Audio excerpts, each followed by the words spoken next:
Hi, this is Dr. Gregory Sadler. I'm a professor of philosophy and the president and founder of an educational consulting company called Reason.io, where we put philosophy into practice. I've studied and taught philosophy for over 20 years, and I find that many people run into difficulties reading classic philosophical texts. Sometimes it's the way things are said or how the text is structured. But the concepts themselves are not always that complicated, and that's where I come in. To help students and lifelong learners, I've been producing longer lecture videos and posting them to YouTube. Many viewers say they find them useful. What you're currently watching is part of a new series of shorter videos, each of them focused on one core concept from an important philosophical text. I hope you find it useful as well. In Chapter 6 of his work Summa Technologiae, Stanislaw Lem is in the section Personality and Information going to discuss something that has come to be called, you could call it the Star Trek transporter paradox or thought experiment, and it has to do with taking a human being and turning them into information, which then is transferred somewhere else, and a duplicate or copy of that person is made on the other side. And the question is, well, is that the same person or not? And some people have gone so far, as we'll discuss elsewhere, to say, no, you're killing the person by doing that. And so he's going to begin by saying, Norbert Wiener was the first to formulate the idea about the theoretical possibility of telegraphing. Now, he's using an older term. Telegraphing a human person is an unusual form of communication. And he says, okay, so let's think about what would go into this. What is a human being or any material object but a sum of information that, when encoded in the language of radio or telegraphic signals, or we might think of any other sort, can be sent over any distance? Would we not be incorrect in saying that we would not be incorrect in saying everything is information, a book, a clay jug, a picture, as well as mental phenomena, since memory is an information record in the brain. So he also says, we're not saying that information is all that exists, but the fact that we can conceptualize things in terms of information is pretty relevant. He says we can identify a clay jug if we have a full protocol of information that pertains to it, like its chemical composition, its topology, its dimensions. And this protocol or description is equivalent to the jug in the sense that we can replicate the jug on this basis. So he's going to set out this kind of hypothesis. We have an object on one end, the original object. We're going to have another object on the other end, a copy, if you like, a duplicate, whatever you want to call it. And we're going to have a device. Now, we don't actually have these devices right now. A 3D printer can't print you out a human being, although you can print out some fairly crude plasticky things at this point in time. And the object is understood in terms of like an exhaustive listing of its information, how everything is connected to everything else. And we can also have the same information about the object that is produced. What's in the middle? Well, we take what he calls the atomic description, namely the description on an atomic level, and perhaps we go even further down, we could use a quantum level, whatever jargon you want to use, right? And just think of it as like the lowest level of information possible, and then it's incredibly complex. And then there's this device that encodes and decodes, and for a while, just that information exists by itself in a different format than in the objects themselves. That's why you have encoding taking place, right? So he says that the information that's there is not equivalent on a material level with the original. The protocol could be written down on paper. It could be a series of impulses recorded in a digital machine, which is how we typically think of these things, and so on.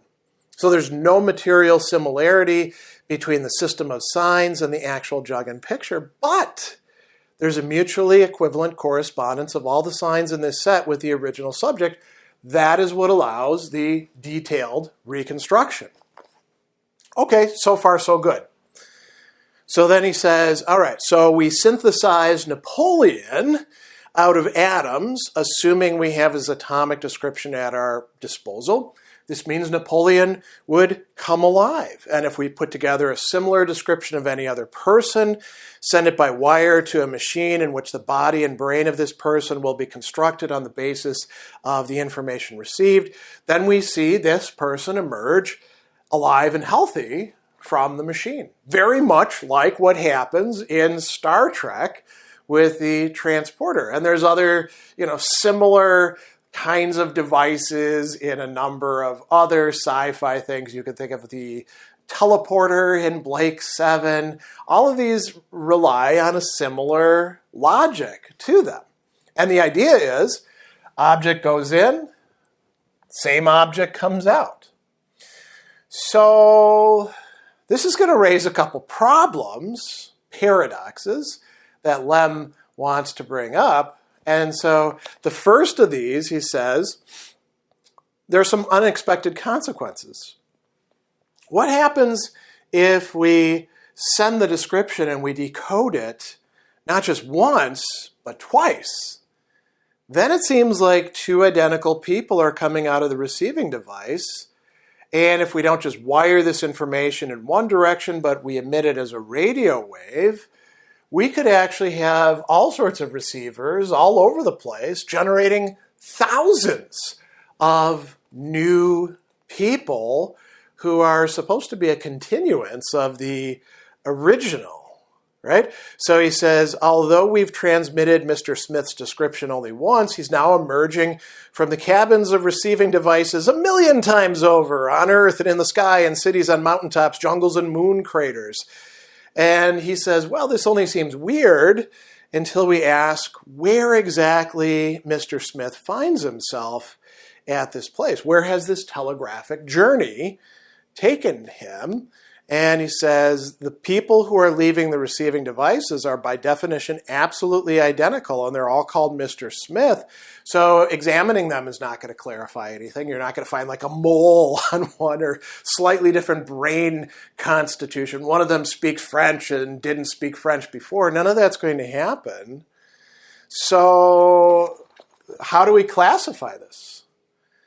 He says there's a problem here. Either all of these people are, in fact, Mr. Smith, or none of them are.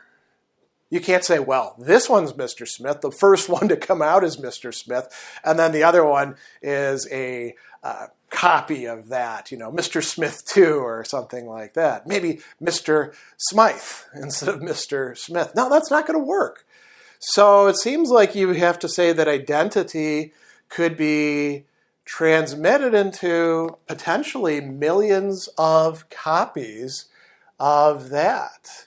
And so he's going to say, how can we understand this? A person can visit different places, can experience a certain reality, but only one at a time.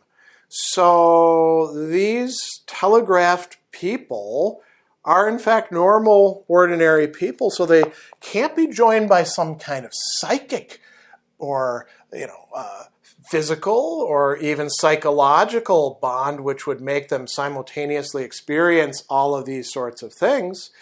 And we've got some other problems as well. What happens when one of them dies? A crocodile has eaten one of the Smiths. Who died? Smith did. And yet at the same time, he's still alive in countless places at the same time.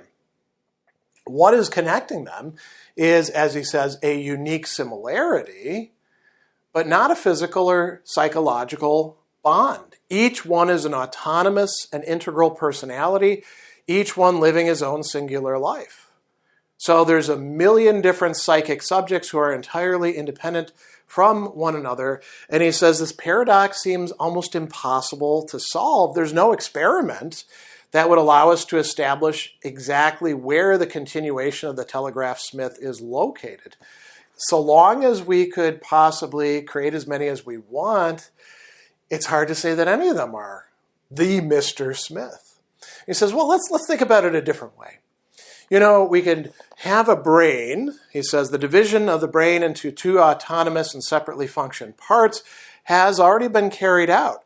So, we cut between the two hemispheres, and now assume that, contrary to the way our brains typically work, we actually have a person whose hemispheres are identical, and the personality of that person is the same from one hemisphere to the other.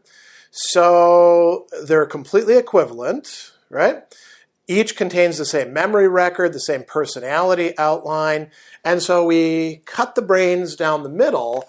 This kind of sucks for Mr. Smith because now there's two Mr. Smiths inside the same head and the body, so that leads to some conflicts. Let's make it easy on the Smiths. How can we do that?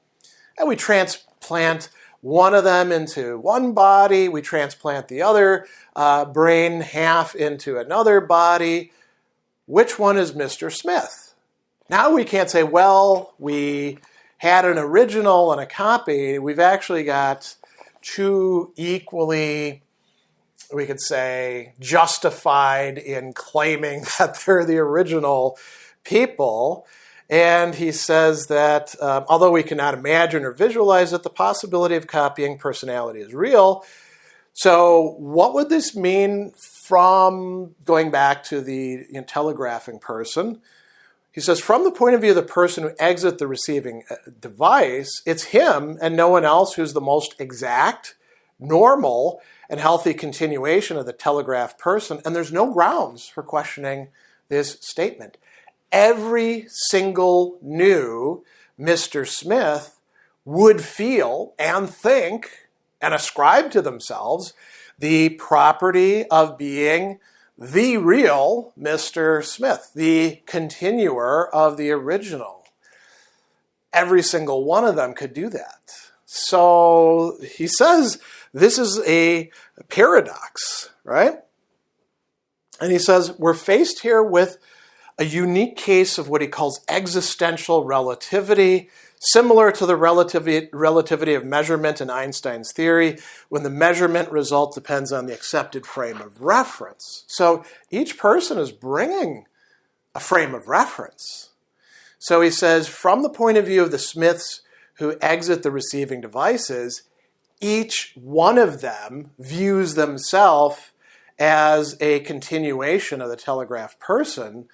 However, from the point of view of the telegraphed Smith, the original Smith who is entering into the cabin and being, turned into information, none of the new Mr. Smiths are actually him, Mr. Smith.